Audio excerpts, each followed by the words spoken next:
Hi kiddos, welcome back to church school and happy second week of Lent. I'm so excited you're all back because we have probably the coolest story in the whole Bible. At least Reverend Laura often thinks so because it's one of the best ones. So let's jump right into it and then we'll talk about why it's so important and cool. It's called The Money Changers, and as always, it's right here in your family story Bible. Jesus wanted to pray in the Temple of Jerusalem. The temple was the biggest church in the whole country. Jesus walked around the temple, and it was very beautiful, just like our church. But Jesus saw something there that made him feel very angry. People came to the temple to worship God. As part of their worship, they gave some money. They needed a special kind of money to take inside the temple. The people got this special money from money changers. The money changers took ordinary money and gave people the temple money. Some of the money changers cheated people, especially the poor people, and that made Jesus very, very angry. So what did he do? Jesus walked right up to the money changers and he grabbed their tables and he flipped them. Just like that. Money poured all over the floor and it sounded like that. He threw a fit. Don't you know? Jesus yelled at them. This is God's house. It should be a place where people come to pray, but you are making it a den of robbers. The money changers scrambled all over, trying to pick up all their money, and it sounded like chaos like that. Then they went to the rulers. Did you see what Jesus did? They cried. That Jesus, said the rulers. We've got to get rid of him somehow. Now that is where the story ends in our Bible, but I want to add a little more explanation and context. So the temple in Jerusalem was a very, very special place where everyone wanted to go because, like they said, it was the biggest church in the entire country and it was beautiful. But even more important than that is that in the Jewish faith back then, everyone wanted to go to the temple at least once in their lifetime. It was really important to their faith that they go and that they make a sacrifice to God because that was how they celebrated back then. Now this wasn't like today, or I guess it's kind of like today in COVID terms, where you could just fly wherever you wanted or take a car or a bus. They had to walk everywhere. And sometimes they would walk for days and days and days to get to the temple, and it would cost a whole lot of money, sometimes their entire life savings. So this was a big dream for many of the people of Israel to go to the temple, to pray, and to offer a sacrifice. Now this feels kind of funny now, but part of their faith back then was they would go and they would take an animal and they would sacrifice it, which means kill it, for God. And so that they would basically cook a big meal for God is kind of what it was like. And the smell of that meal would be really pleasing to God. That was how they used to celebrate. So they would go and they would take their whole life savings, all of the money they had ever earned. Imagine saving your allowance for like 20 years. You can't even imagine that because in 20 years you'll have a job. But like that long. And they would go and they could buy a cheap animal, like a dove, or maybe a goat or a pig, all the way up to something like a cow, which would be much more expensive. Now, because the people in the temple, the merchants, the people who sold animals, knew that everyone wanted to sacrifice an animal, what do you think they did? That's right, they could charge whatever they want. So even though a dove might only cost something like $5, they knew that the people were so desperate and that they couldn't get a dove anywhere else because they weren't going to drag it around for 10 days on their walking, that they would charge $10 or $15 or $20. They would charge much more than the actual animal was worth. Now that kind of sounds like cheating, doesn't it? It almost sounds like stealing. And what it certainly is it is something that is not something that you should do in a church, right? It's not a nice thing to do. Even more importantly, these were really poor people who were just trying to do what was right for their faith, to do the right thing for their God. And people in the church, where it's supposed to be a holy and sacred place where we all live in God's right way, would take advantage of people who were desperate, who wanted to follow their dreams, who were poor. So when Jesus comes to Jerusalem, and if you'll remember, just last week we talked about his really beautiful triumphal entry on a donkey. Jesus comes to Jerusalem and he knows that he doesn't have a lot longer. And he goes to the temple where he feels a really strong connection to God. And he sees, instead of people praying, instead of people being kind, instead of people living in the right way, he sees them cheating each other. He sees them stealing. He sees them doing all kinds of things to take advantage of poor people and of the unjust. We talked about some of the things that Jesus says, and Jesus says that blessed are the poor, blessed are the meek, blessed are the people who we don't think of as powerful in this world. Remember, we talked about the upside down ways of Jesus. And just like last week, Jesus did something absolutely crazy, is instead of coming with swords and shields on a chariot into Jerusalem and being a warrior, he was peaceful and he rode on a donkey, something really humble. This week, he also does something unexpected, is then we expect Jesus to be super peaceful, right? Where someone does something wrong and Jesus says, oh, it's all good. It's all good. But Jesus, even Jesus, the best person that ever lived, got angry sometimes. But it's important to know that he didn't get angry when it was about someone hurting him.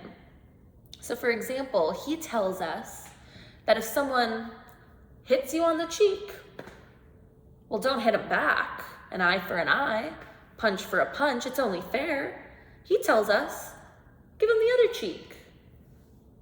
Hit me here too. You want to hurt me? Fine, hurt me.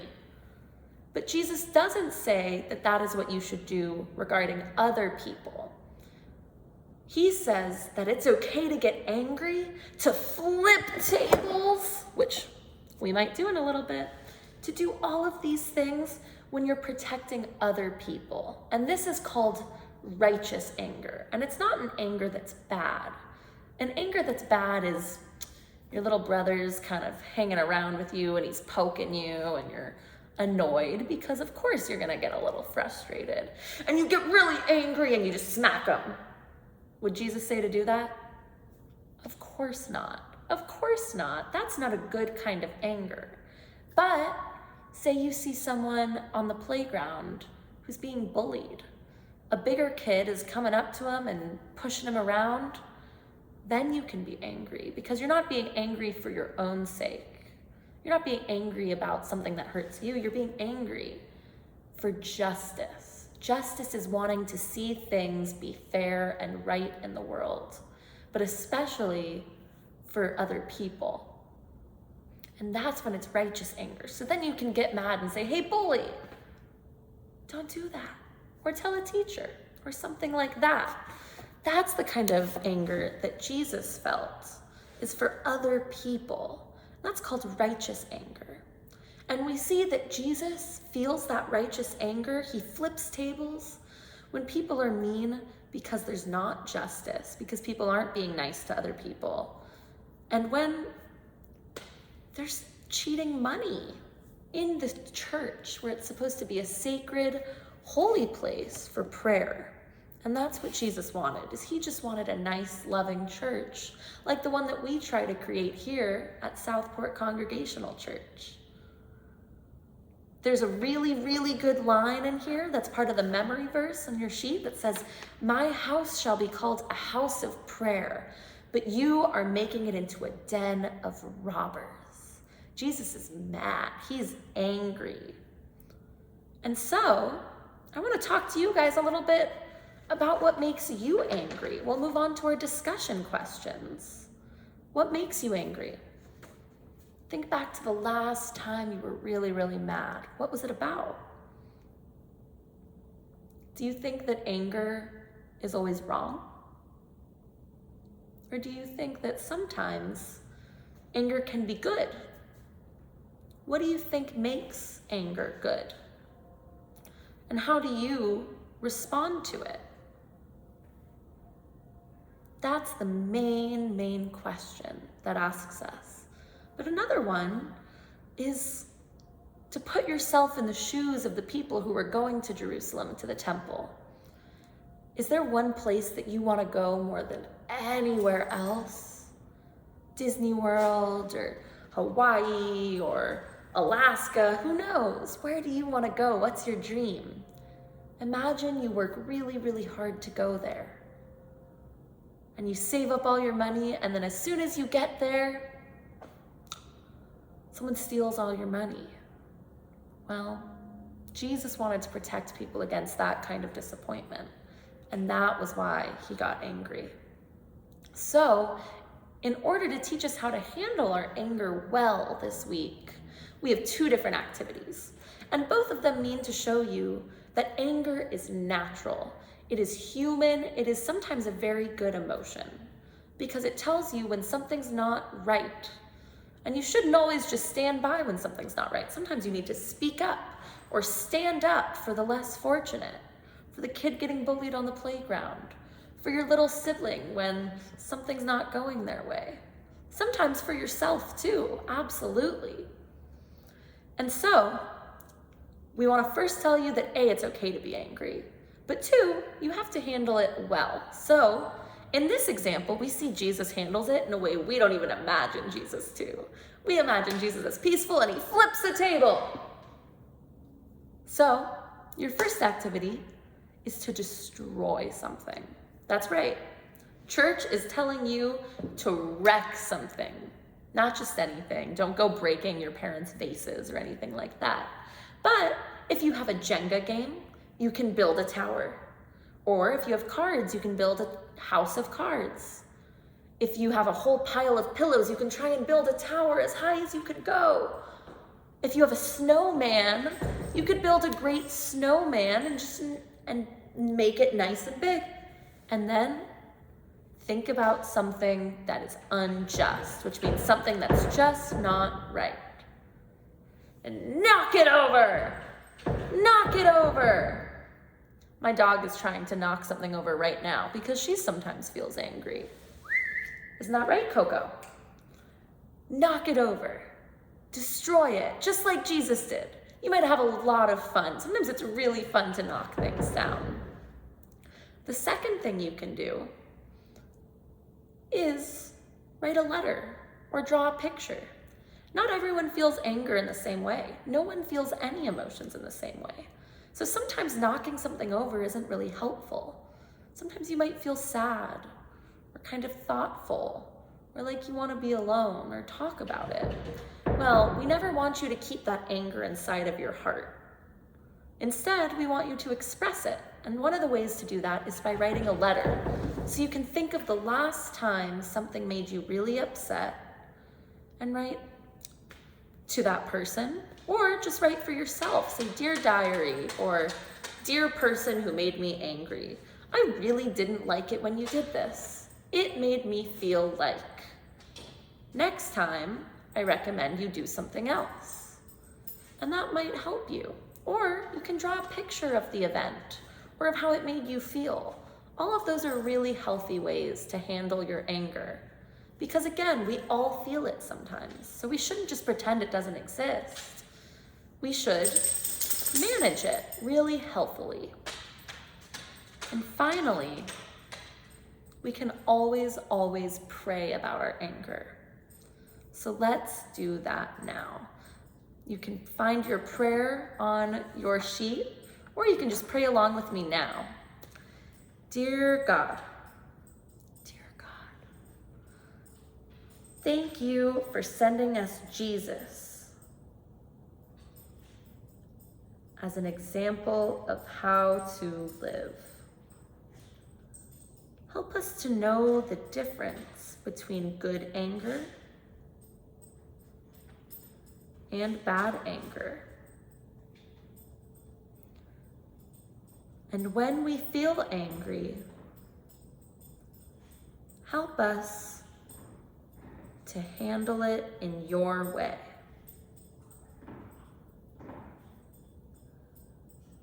This Lent, God, help us to grow closer to you. Help us to follow the ways of Jesus so that we may join him in making the world a better place. In Jesus' name, amen. Well, thank you so much for joining me this week at church school. I hope you enjoy the really silly, funny video by Laura that plays next. And I hope you have a lot of fun destroying something, or that you find a very healing way to express your righteous anger through drawings or through words. I love you all, and I hope you have a great week. And don't forget that there's yoga Thursday nights at 5:30 with Joanne, so check that out on YouTube. Bye.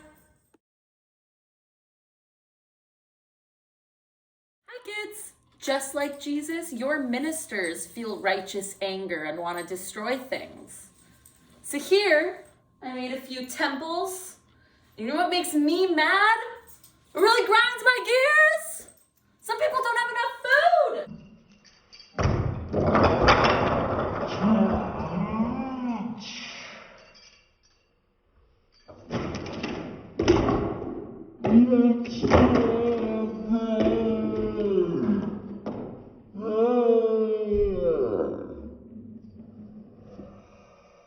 Good and rolling.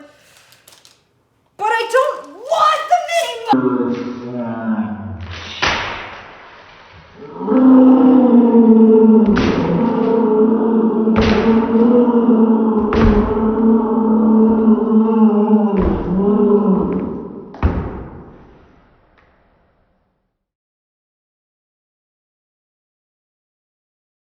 Hey everybody, it's time to sing my favorite song. Play it, Philip.